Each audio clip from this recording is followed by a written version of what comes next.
What happens when a country music legend who built her career on heart and grit walks onto The View and faces a host known for never backing down?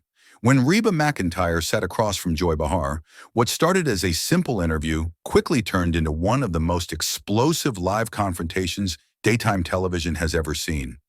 Words turned into weapons, smiles turned into shields, and what began as small talk exploded into a battle of pride, power, and truth. And trust me, this talk show won't disappoint you. It'll be worth every second of your time. The cameras rolled, the lights glowed warm, and the view opened like any other weekday morning. Reba McEntire had come on the show to promote her latest album and talk about her recent ventures. She sat tall, every inch the country music legend. Across from her sat Joy Behar, known for her sharp wit and never backing down from controversy. The audience clapped and laughed, the studio buzzing with its usual energy. To them, this was just another celebrity interview, but the way Joy's eyes narrowed when she looked at Reba said something different. Joy leaned forward slightly, voice light but loaded. "Reba, don't you think music has lost its soul now that everyone with a phone can call themselves a singer?" The question dropped like a spark into gasoline. The studio went quiet, just a beat too long. Joy's smile didn't move, but her eyes dared Reba to answer.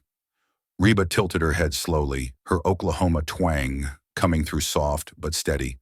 "Well, Joy," she said with a smile that was more steel than sugar, "I'd say soul doesn't come from the phone, it comes from the heart." The words landed like a clean shot. The audience murmured, unsure whether to laugh or brace themselves. Joy blinked, clearly not expecting that kind of precision so soon. The air shifted.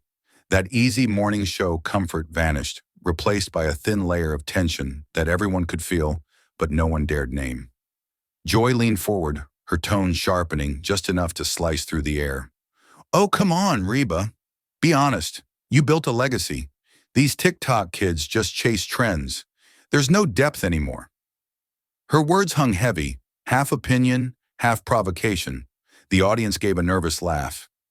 Reba's smile tightened just slightly, the kind of polite expression Southern women wear right before they verbally destroy someone. She didn't blink, didn't look away. "Trends fade, Joy," she said evenly, "but maybe you wouldn't know that. You make a living off stirring them." The reaction was instant. A low wave of "ooh" rippled through the crowd, half amusement, half shock. Joy's eyes widened, then narrowed. Her cheeks flushed, but she forced a laugh, trying to keep her composure. "Well," she muttered, tapping her cue cards like they might protect her, "I guess I walked right into that one." Whoopi pressed her lips together, clearly holding back a grin, while Sarah looked like she wanted to disappear into her coffee mug. But Joy wasn't done. Her pride wouldn't let it end there. She waved her hand dismissively, voice rising with a hint of irritation. "There's a difference between entertainment and art," she snapped. "Some of us still respect the craft." The studio went dead quiet. Reba slowly leaned forward, elbows resting on her knees, her expression calm but dangerous. "And some of us," she said softly, her voice steady but cutting, "still respect people, Joy, even when they use different instruments to make the same music." That line landed harder than any shout could. Joy froze for a moment, her mouth slightly open, no comeback ready. Reba leaned forward now, her voice low but full of fire.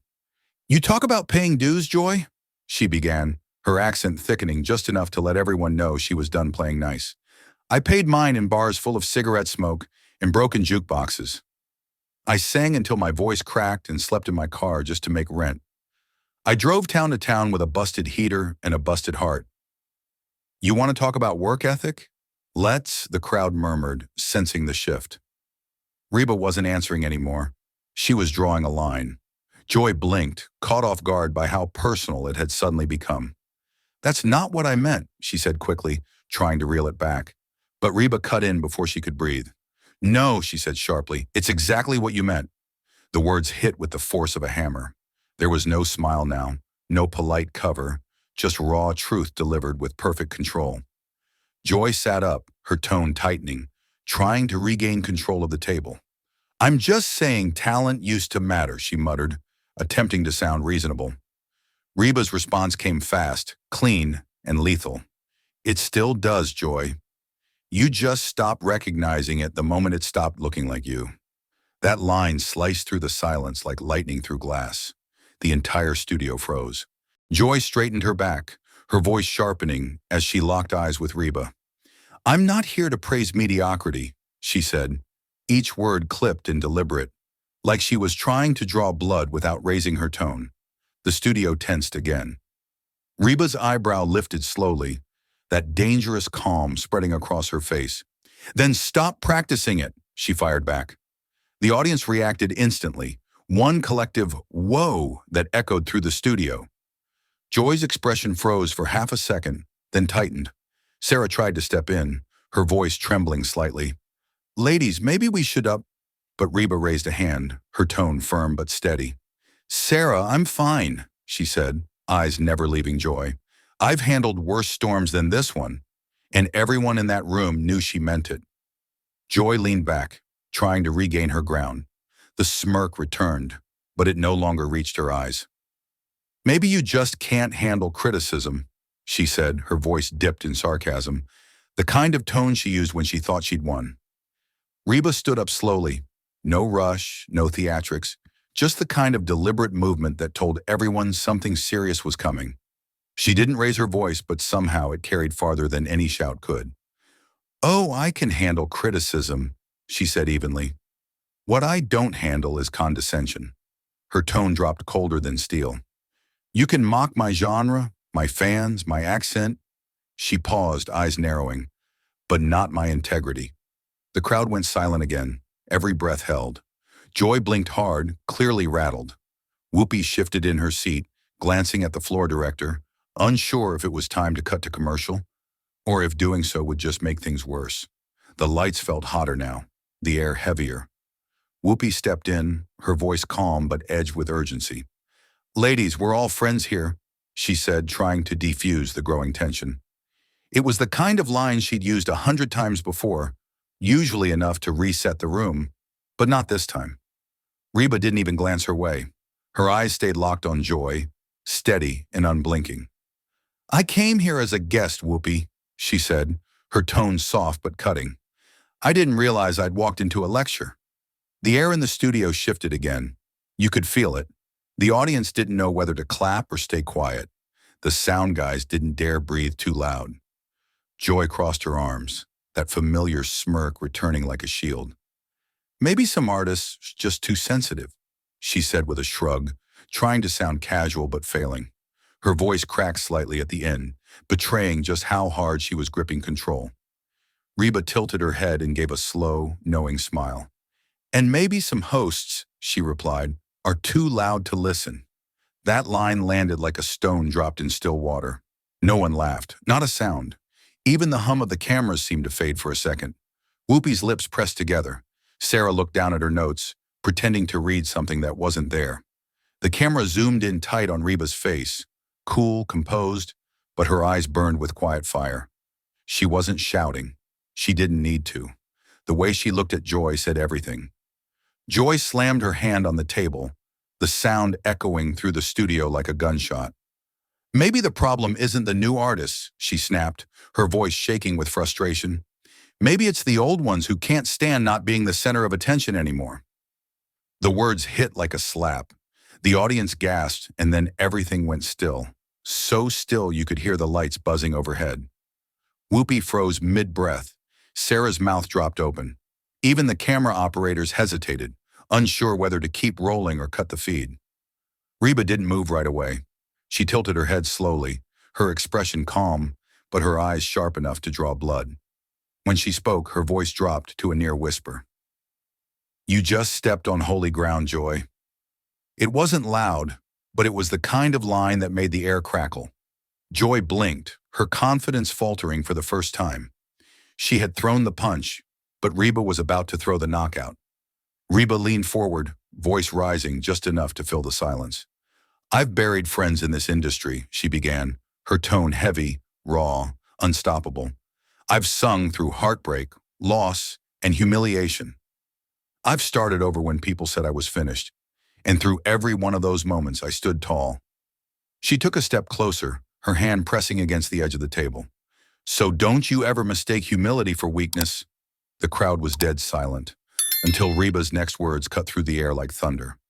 You call me princess? She said, her southern drawl sharpening like a blade. Honey, I built my kingdom from dust, and I didn't need your permission. That was it. The audience erupted. Cheers, gasps, a few claps breaking through the stunned quiet. The energy was electric, almost dangerous. Joy sat back in her chair, pale and speechless, her hand still flat on the table like she'd forgotten to move it. The cameras caught everything. The trembling lip, the wide eyes, the way her smirk had completely vanished. Reba didn't gloat, didn't smile. She just stared, steady and unflinching, the fire in her voice still hanging in the air. Joy shot up from her chair, voice cracking with anger. I fight real battles too, Reba, she shouted, her hands trembling slightly as she pointed across the table. The room jolted. The outburst was raw, desperate. For a split second, it felt like she was trying to claw her way back from the edge of humiliation. But Reba didn't flinch. She didn't even raise her voice. Then act like it, she said, short and sharp, each word landing like a hammer. The audience froze. Not a whisper, not a breath. Reba took a slow step forward, her boots clicking against the floor, the studio lights glinting off her fiery red hair. When she spoke again, her voice was steady, low, but it carried the kind of strength that made everyone listen. The hardest battle isn't on stage, she said, her gaze locked on Joy. It's keeping your soul when the world profits off, breaking it. The silence that followed was heavy, almost holy. Joy's bravado melted. Her lips parted like she wanted to fire back, but nothing came out. The anger that had fueled her moments ago slipped away, replaced by something closer to shame. Her voice dropped, soft, trembling. You're right, she said finally, staring down at her cue cards. I crossed a line. Reba took a deep breath, the tension finally easing from her shoulders. She nodded once, her tone softer now. And I crossed one too, she admitted, but maybe we both learned where respect really begins. That line landed differently, gentle, but final. The tension in the studio began to dissolve like fog after a storm. Joy looked up, eyes glossy but calm. Reba didn't gloat. She just stood there, grounded and graceful, like someone who knew the difference between winning an argument and earning respect. Joy lowered her head, her voice stripped of all sarcasm and pride. I used to think being honest meant being harsh, she said quietly, the words trembling out of her like a confession. Turns out, it just meant I was afraid of being wrong. The admission hung in the air, heavy but honest. It wasn't the Joy Behar people were used to seeing. Not the sharp-tongued TV veteran who always had the last word. This was something else, something real. Reba smiled faintly, the fire in her eyes softening into warmth. Joy, she said gently, being wrong isn't the worst thing. Staying wrong as her tone wasn't smug, it was kind, forgiving even, and that simple line seemed to melt the last bit of tension left in the room. Whoopi exhaled, a long, relieved sigh that carried through her mic. You could see her shoulders drop as the pressure finally broke. The ice had thawed. Joy looked up again, this time without her armor. Teach me, Reba, she said earnestly, leaning forward just a little. What do you see in these young artists that I'm missing? It wasn't a setup. It wasn't for the cameras. It was a genuine question. For the first time all morning, her tone sounded like curiosity, not challenge. Reba's whole face brightened, her natural charm returning like sunlight breaking through clouds. They're not breaking tradition, Joy, she said, her voice carrying that proud Oklahoma drawl again. They're rewriting the melody. Same song, different key. The line was simple, but it hit with grace. The audience began to clap, not because they were told to, but because they felt it. The tension, the clash, the transformation, it had all led here. The cameras zoomed in on the two women, Reba, calm and radiant, Joy, humbled and sincere. Two strong voices, once at odds, now finding common ground. Not opponents anymore, just two women who had finally decided to listen. Joy turned toward the camera, her tone calm but weighted with everything that had just unfolded. Criticism without understanding isn't courage, she said slowly, each word measured, sincere. It's cruelty. And today, I learned the difference. It wasn't a soundbite.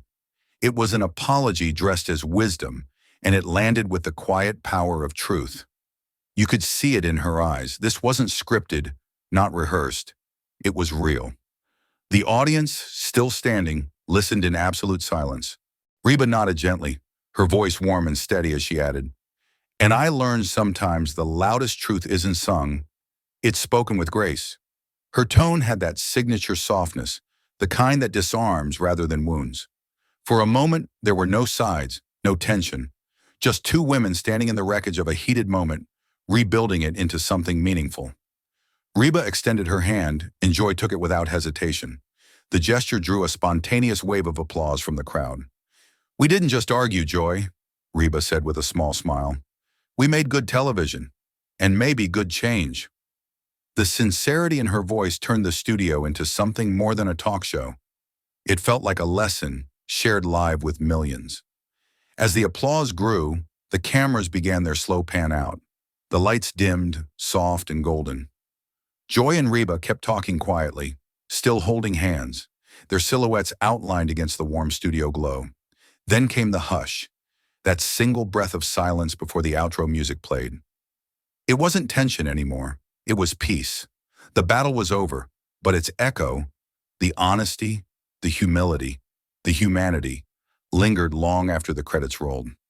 If you enjoyed this video, make sure to hit that subscribe button, drop a like, and share your thoughts in the comments below. Don't forget to turn on the notification bell so you never miss another explosive moment from television's most unpredictable talk shows. Thanks for watching, and trust me, the next one will hit even harder.